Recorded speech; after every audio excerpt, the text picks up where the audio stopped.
I, 29F, recently discovered something that has completely destroyed my relationship with my sister Kelly, 26F, and my ex-husband Mike, 31M. This is a complicated and painful story, but I need to share it. I enlisted in the military right after our parents died, when I was 19. It wasn't my dream career, but it was the only way I could support myself and my teenage sister. The military offered stability, good benefits, and enough money to help Kelly go to college. I served for 8 years, doing 3 deployments overseas. My third deployment in 2020 was supposed to be my last one before transitioning to civilian life. Mike and I met in 2018 through mutual friends. He was charming, understood military life since his dad was also in service, and made me feel normal when everything else in my life was chaos. We dated for a year before getting married in 2019. Kelly was my maid of honor at the wedding. She cried during her speech, talking about how I was both her sister and mother, and how happy she was that I had found someone who loved me as much as she did. The first year of marriage was great. Mike was supportive of my career, and he got along amazingly well with Kelly. They would hang out sometimes when I was busy with work, which made me happy because family was everything to me. When my deployment orders came in 2020, Mike assured me we would be fine. We had survived my previous deployments, and this one was only for 6 months. The first few months of deployment were normal. Mike and I video called when possible, though the time difference and my irregular schedule made it difficult. He would tell me about his work as a software developer, and I would share what little I could about my days. He mentioned hanging out with Kelly occasionally, which I appreciated. I was glad they were keeping each other company. Around month 4, things started changing. Mike's calls became less frequent. When we did talk, he seemed distant. I figured it was just deployment stress. I had seen it happen to other military couples. When I finally came home in late 2020, Mike was different. He wouldn't look me in the eye. 2 weeks after my return, he asked for a divorce.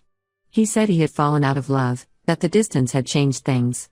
I was heartbroken but agreed, thinking it was just another military marriage casualty. The divorce was finalized in early 2021. Kelly was my rock during this time. She practically lived at my house, bringing me food, helping me pack up Mike's things, and listening to me cry for hours. She seemed to know exactly what I needed, when to talk, when to just sit quietly with me, when to force me to get out of the house.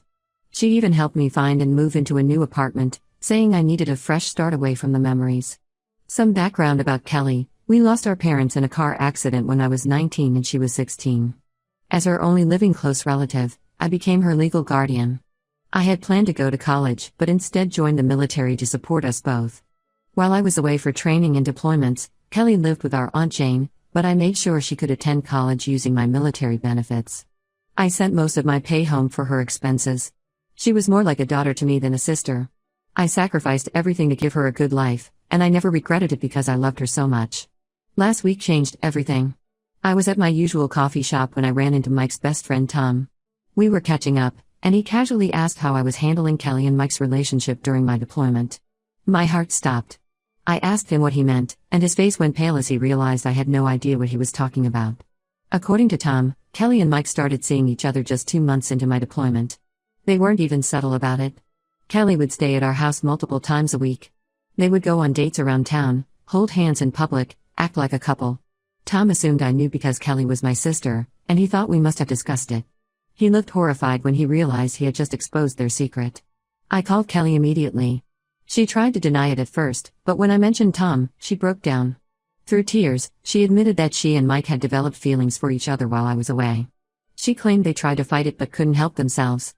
According to her, they ended things before I came home because they felt guilty, and that's why Mike asked for the divorce. I felt like I was going to be sick. Every memory of the past year suddenly took on a new meaning. All those times Kelly came over after my divorce, holding me while I cried about Mike, helping me pack up our house. She knew she was partly responsible for destroying my marriage. She had watched me fall apart while keeping this secret. When I called Mike, he confirmed everything. He said he developed real feelings for Kelly but knew it was wrong. He claimed they mutually decided to end things because they couldn't bear to hurt me like that. But they already had. They had betrayed me in the worst possible way while I was serving our country, unable to defend my marriage. The reason I'm writing this now is because Kelly just got engaged to her boyfriend Jake, 28M, last month. Despite everything, she wants me to be her maid of honor. She's been calling and texting constantly, saying I need to forgive her because we're sisters and family is forever. She claims she's truly sorry and that losing me would break her heart. My Aunt Jane, who helped raise Kelly while I was deployed, thinks I'm being too harsh. She says I need to forgive Kelly because family is all we have after losing our parents. But I can't get past this betrayal.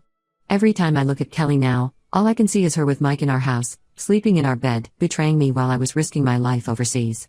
How can I stand beside her at her wedding knowing what she did to me? Update 1. The situation has gotten so much worse since my last post. Last Saturday, Kelly showed up at my apartment with Aunt Jane. I was doing laundry when I heard aggressive knocking on my door.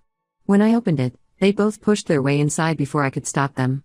Kelly was already crying, and Aunt Jane had that stern look she used to give us when we misbehaved as kids. Kelly immediately started begging me to reconsider being her maid of honor.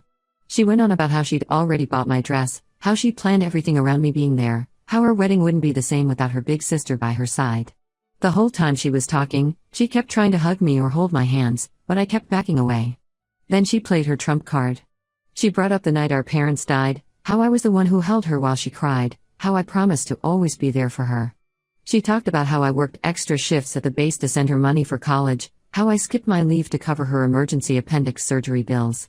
She was using every sacrifice I ever made for her as emotional ammunition, trying to guilt me into forgiving her. I was about to throw them both out when my phone buzzed. It was an email from Amy, Tom's wife. She had seen my Reddit post and recognized our situation. What she sent me made my hands shake. There were dozens of photos of Mike and Kelly together, taken over several months after my divorce. Photos of them at restaurants, walking in the park, outside movie theaters. They were clearly on dates, holding hands, kissing, acting like a couple in love. The timestamps on the photos matched exactly with days Kelly was supposedly helping me recover. One photo was taken the same evening she had come over to help me pack up my wedding album, telling me I deserved better than Mike while she held me as I cried. Another was from the morning she had canceled our breakfast plans, claiming she had a migraine. In the photo, she and Mike were having brunch at our favorite cafe. I showed the photos to Kelly and Aunt Jane right there. Kelly's face went white. Aunt Jane tried to grab my phone, but I pulled it away. That's when Kelly's whole story changed. Suddenly, she wasn't sorry anymore. Instead, she admitted that she and Mike had never really ended things when I came back from deployment. They had kept seeing each other in secret, planning to wait until enough time had passed to tell me they were in love. According to Kelly, they thought I would eventually accept their relationship. They had this whole fantasy planned out where they would tell me together, and I would be happy for them because I loved them both so much. She actually seemed to believe I would have blessed their relationship if they had just waited long enough. The only reason they never went public was because Mike met someone else, a woman at his gym. He broke things off with Kelly suddenly, telling her he had real feelings for this new woman. Kelly was devastated but couldn't tell anyone because our whole family still thought she was just my supportive baby sister. Then Kelly tried to justify everything with the most twisted logic I've ever heard. She said she had always idolized me, that I was more like a mother than a sister. She claimed that being with Mike made her feel closer to me while I was deployed. That sleeping in my bed, wearing my clothes, using my things, it was all because she missed me so much. She said Mike reminded her of me, and that's why she fell for him. I felt physically sick listening to her try to rationalize her betrayal. She was basically saying she screwed my husband because she loved me too much. The mental gymnastics she was doing to make herself the victim were incredible. Aunt Jane just stood there the whole time, nodding along with Kelly's excuses. When I started yelling at Kelly, Aunt Jane tried to calm me down by bringing up Kelly's abandonment issues from our parents' death. She suggested that Kelly's fear of losing people made her act irrationally, as if that somehow excused sleeping with my husband. I completely lost it then. I reminded Aunt Jane how I gave up my entire future for Kelly. I could have gone to college, had a normal career, maybe even started my own family. Instead, I joined the military at 19 because it was the only way to support Kelly. I spent 8 years serving my country, missing holidays and birthdays, risking my life, also Kelly could have a good life. And this was how she repaid me. Aunt Jane had the nerve to say that my military service was my choice, that I couldn't hold it over Kelly's head forever. She said I was being cruel by refusing to move past this, that Kelly was still young and had made a mistake. A mistake. Like she had borrowed my car without asking instead of having an affair with my husband. Update 2. I discovered something that made this entire situation even more twisted. Jake, Kelly's fiancé, came to my apartment last night. He looked terrible, like he hadn't slept in days. He said he needed to talk to me about Kelly, and what he told me made my skin crawl. Jake found old messages on Kelly's phone last week when she asked him to check a recipe she had saved. While scrolling through her photos, he found screenshots of old conversations between her and Mike. The messages went back to my deployment days and continued well after my divorce. What he read made him physically sick. When Jake asked me for the full story, I told him everything. How Kelly and Mike had their affair while I was deployed, how they continued seeing each other after my divorce, and how Kelly only stopped because Mike dumped her for someone else.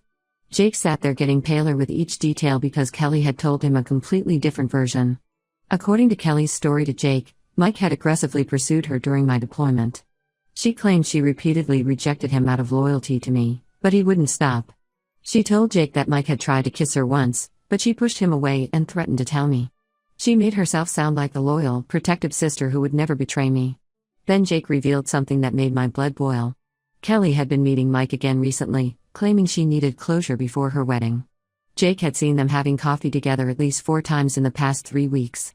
Each time, Kelly told him they were just talking, trying to make peace with the past so she could move forward with her life with Jake. But Jake wasn't convinced, so he followed them after one of their coffee meetings. He watched them walk to Mike's car, where they sat talking for over an hour. When Kelly came home that day, she told Jake she had been shopping for wedding decorations.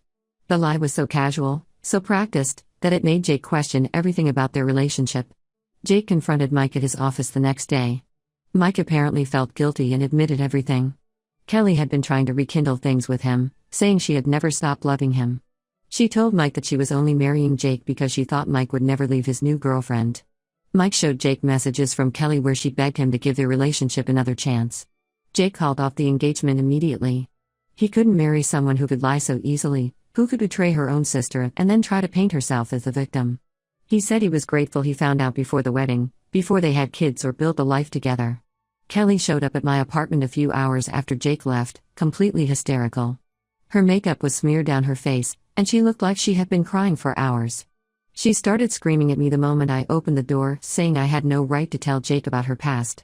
She accused me of being jealous of her happiness, of wanting to ruin her life because mine was so empty.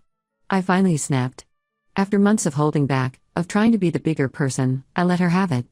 I told her she was pathetic, manipulating everyone around her to get what she wanted. I told her she deserved to lose Jake just like I lost Mike, that maybe now she would understand a fraction of the pain she caused me. Kelly tried to slap me, but I caught her wrist. The look in her eyes scared me, it was pure hatred. She spat out that I was a terrible sister, that I had always tried to control her life, that I brought this on myself by being away so much. She said Mike never would have looked at her if I had been a better wife. I told her to get out and never contact me again. As she was leaving, she turned and said something that showed me who she really was. She said at least Mike had wanted her, had chosen her, while I was just the sad military wife he settled for. She said she was glad they had their affair, that she would do it all again, and that I deserved every bit of pain I got. I slammed the door in her face and slid down to the floor, shaking. I could hear her screaming and crying in the hallway, but I didn't care anymore. The sister I loved, the one I raised and protected and sacrificed everything for, was gone. Maybe she never really existed at all. Update 3: A lot has changed in the past 3 months. After everything that happened with Kelly and Jake, I realized I needed a complete fresh start. I accepted a job offer in a different city, sold most of my furniture, and moved away without telling anyone except Tom and Amy. They helped me pack and kept my move secret from Kelly and on-chain. The new city has been good for me. I'm working as a civilian contractor, using my military experience in a way that feels meaningful.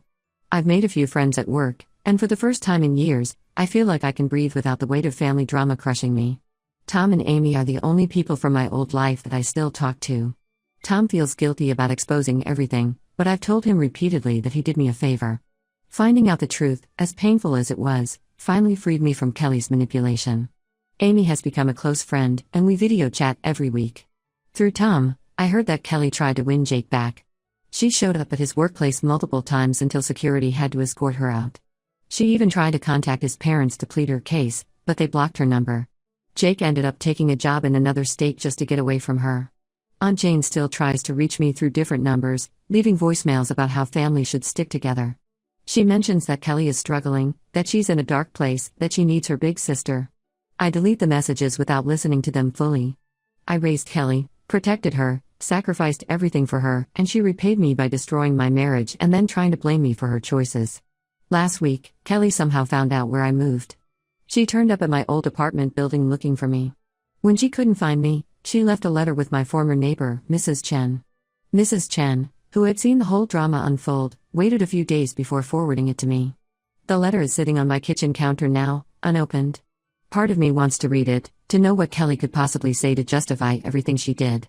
But a bigger part of me knows that opening that letter would be like reopening a wound that's finally starting to heal. Kelly had countless chances to be honest, to show real remorse, to take responsibility for her actions. Instead, she chose to lie, manipulate, and blame me every step of the way. Mike tried to contact me too. He sent an email saying he was sorry for everything, that he regretted hurting me, that he wished things had happened differently. I deleted it immediately. His regret means nothing to me now. He and Kelly deserved each other, both of them selfish, both of them liars, both of them willing to betray the people who love them most. Sometimes I think about the girl Kelly used to be, or at least the girl I thought she was. The little sister who would crawl into my bed during thunderstorms, who cried when I left for basic training, who seemed so proud of her big sister serving in the military. I wonder if that girl ever really existed, or if Kelly was always capable of this level of betrayal and I just couldn't see it. I'm done with that chapter of my life. I've learned that family isn't about blood, it's about loyalty, respect, and trust. Kelly might be my sister by birth, but she stopped being my family the moment she chose to betray me. I don't hate her anymore. I feel nothing for her. And that's probably the best outcome I could have hoped for.